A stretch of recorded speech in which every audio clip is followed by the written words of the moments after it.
Hey Highlands families, welcome to another episode of Family Mojo, where there is no magic, just Jesus and a lot of work, and that'll get you set in the right direction. So today we want to talk about mistakes. Should we allow our mistakes as parents to help our kids in their mistakes in the present? Well, the answer is yes. Of course we should.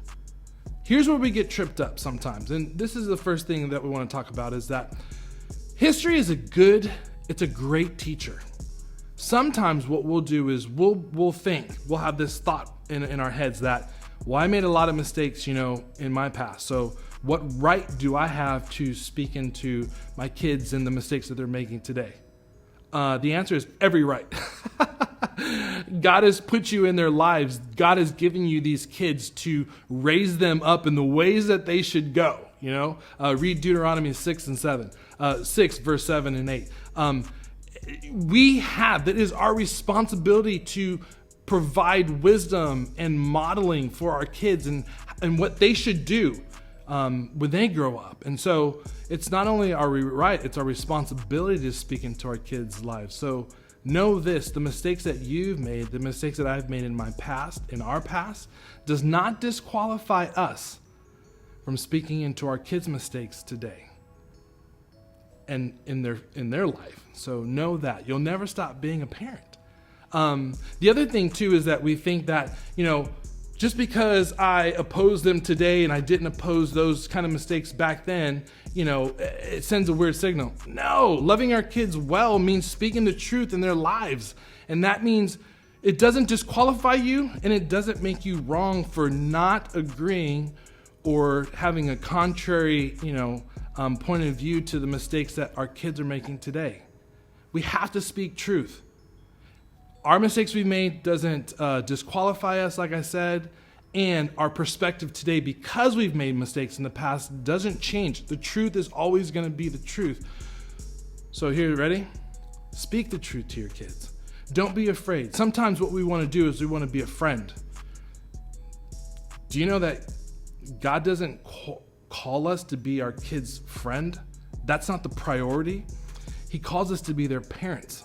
And so speak the truth, be their parents, because that's what they need. They have tons of friends. I'm sure that, they can go and hang out with, well, maybe not today. COVID-19's kind of messed that up, but they're connected in some way, shape, or form to friends. If you can be a great parent, I guarantee you, when the time comes, you're going to be an amazing friend. But you have to develop that priority first, and your priority is to be their parent. Another thing we want to say is, here's a question, right? Who better to say, don't do this, than you, right? I can think of 1,000 mistakes that I made when I was growing up. And as I reflect and look back on all of those mistakes, I'm the expert because I've lived through it. I'm here today.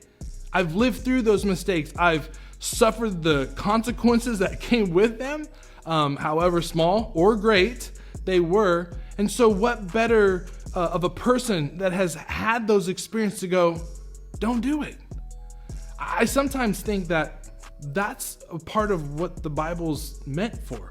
It's meant for us to read the true stories of people that have gone before us and have made tons of mistakes, but still are in God's favor. He still loves them. He still cares for them. See, making a mistake and speaking the truth doesn't mean disconnection or separation. It means that we have an opportunity to still care for the person who makes mistakes, and it gives that person the opportunity to own them. And so when we're modeling that, our kids get a sense of what that whole, not even a transaction, but opportunity takes that there is in our relationships to be a part of. And so what better person to say, don't do this? Yeah, you are the better person. You're the perfect person to speak the truth and tell your kids, nah, I wouldn't do that. Or just flat out, don't do it. It's your right and it's your responsibility. The other part is this, being like vulnerability and humility will enable our children to better identify with us when we can go, man, I messed up, or share something about our lives where maybe we've made a mistake or we're making a mistake and we want to change or turn away from that. When we can speak that into the lives of our kids, when we can share that, guess what? It makes them understand that we're not trying to be some kind of superhero or superpower or, we're just perfect. No one is. And so why pretend? Why even want that kind of disconnection between you and your kids? Be vulnerable. Have humility. I'm not saying when they're young, it's kind of difficult and you have to figure out what those vulnerability and humility, conversations look like. But when they get older, when they're in junior high and in high school, they're pretty hip to the game. You know what I'm saying? Like they see what's going on.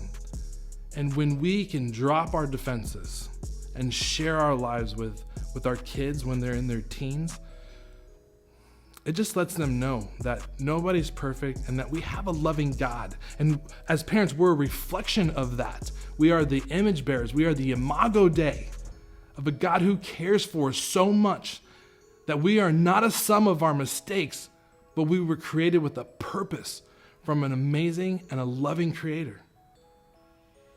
So be vulnerable, have humility, share with your kids the struggles that you go through so that they can better identify with who you are and what life is about. Last thing is this: use your mistakes to provide for a better future for your children. We should never assume that our kids have to learn the hard way by making their own mistakes. That's craziness. And again, I go back to the Bible. Like there are things that I've read in the Bible that I would go, man, that was dumb. I'm never going to do that. Sometimes it works. Sometimes I just haven't done it. Other times, yeah, I've done it. But at least we have the opportunity to go, don't do it, right? We have the opportunity to go, you don't have to learn the hard way. You don't have to learn through your own experiences to understand that what you're about to do, what you're thinking you're going to do, may be harmful, may be destructive, may damage your life. Again, as parents, we have the right, and not only the right, but the responsibility to be vulnerable, to say, don't do this, to use our past as a great tool and teacher for our kids to understand that you're going to make mistakes,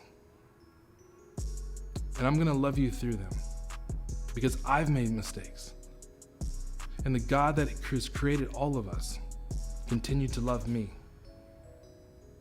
I've stepped into a place of ownership and repentance.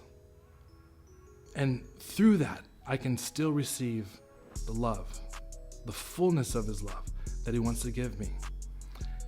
And when we hold those rights and responsibilities and we share them and we do them and we're consistent with it, our kids can really learn from our mistakes.